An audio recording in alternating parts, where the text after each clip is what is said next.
हाँ। वो मैंने बाहर बोर्ड लगा हुआ देखा, आपके यहाँ ऊपर रूम रेंट से अवेलेबल है ना? हाँ। ठीक है, फिर मैं शाम को शिफ्ट हो जाऊँ?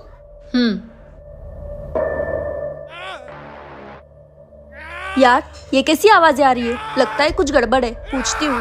फिर लड़की कहती है, आपके घर से ये कैसी आवाज आ रही है? लड़की कहती है, कुछ नहीं, बर्तन गिर गए होंगे। फिर लड़की जाने लगती है तो फिर आवाज आती है। फिर लड़की कहती है, चीनी लेने के बहाने देखती हूँ। लड़की बेल बजाती है, कहती है, मुझे चीनी चाहिए। लड़की कहती है, इसको दे देती हूँ, नहीं तो परेशान करेगी। लड़की अंदर घुस जाती है। जब गेट खोलती है तो कुछ ऐसा दिखता है। बेटा, इसे नज़रअंदाज मत करना। 2 घंटे में खुशखबरी मिलेगी, लेकिन तुम्हें मेरा काम करना होगा। इस वीडियो को लाइक करें, चैनल को सब्सक्राइब कर दें और जाते जाते कमेंट में दुर्गा मान लिखना न भूलें।